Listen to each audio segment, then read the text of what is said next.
So Bishop Stephen Wright, Bishop of Hexham and Newcastle, but also Chair of CAFOD. Now you've been in Zimbabwe some 3 weeks ago. Recount your experiences for us a little bit. Yes, well thank you. I was privileged to go and visit the CAFOD projects in a very remote and very poor part of Zimbabwe, which is called the Rushinga District, which is on the northeast part of the country, and in fact it borders Mozambique. It is very remote, so from the capital Harare it's a 6-hour drive. 3 hours are on tarmac and then 3 hours are on very, very rough dirt tracks. It's a very, very rural area. There are no towns there at all, and you see the people living in their traditional homesteads, and basically they're eking out a living of subsistence. Very remote, very poor, and the first thing that strikes you is the level of poverty that people are living.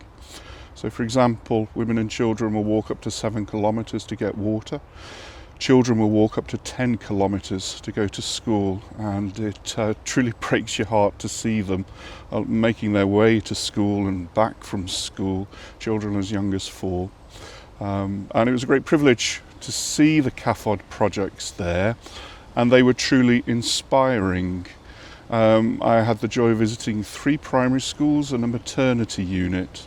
And what CAFOD is doing there, together with the local Caritas agencies, is just providing the schools and the communities with the basic things that they need to flourish.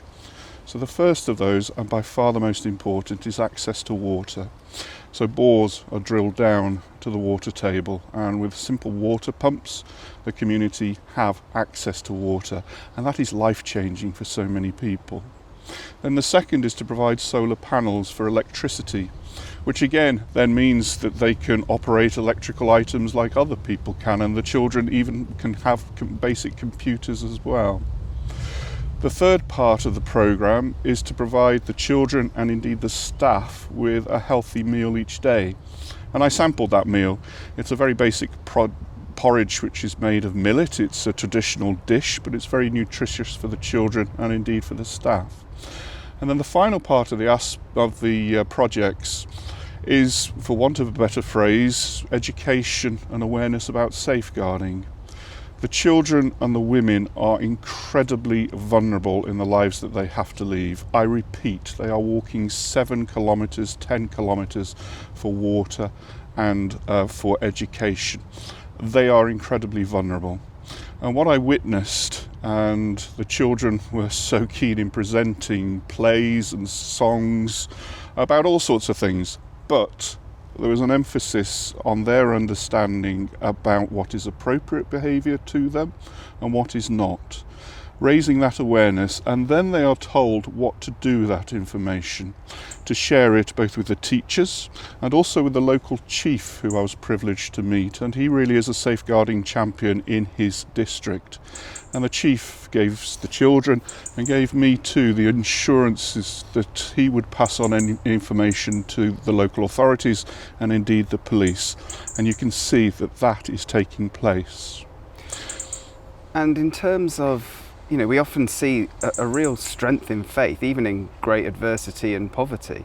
What did you experience with the local church? Well, the local church is the Diocese of Chinoy, and CAFOD is working with the Caritas agency there. I had the privilege to stay with the local parish priest, Father Johannes, in his presbytery. And they are committed. They are committed to serving the poorest of the poor. And it is inspiring. Jesus said we would find him in the poorest of the poor, and so we do. CAFOD speaks about nobody being beyond reach, and truly in that remote part of Zimbabwe, they are not beyond reach. And indeed, CAFOD and Caritas are the only agencies working in that area. The other thing is, obviously we're serving people of no faith and indeed any faith. It's not anything that's specific to Catholics. But what you can see is the love of the Lord being shared with others, and what you can see in those small steps, the huge impact that it has on the life of others. And final question, what moved you the most about what you saw, and how do you think potentially that might have changed you? It's a life-changing experience. I've never experienced poverty in a developing country like I experienced in Rushinga. It's truly life-changing. It was simultaneously heartbreaking and inspiring with hopefulness at the same time. Heartbreaking to see the poverty that these people live with, but also full of hope. The dignity of the people is extraordinary. The welcome and the joy of these people is extraordinary. And also the hope, and real hope, is given to them with water, with the electricity, with a good meal each day, and with the education programs, including the safeguarding about their vulnerability. You can see how these communities flourish. In summary, the chief nurse at the maternity unit that I went to took me aside and said, "Bishop Stephen, thank you for CAFOD's work. I can now truly do my work as I should be able to do it." And that will stay with me forever.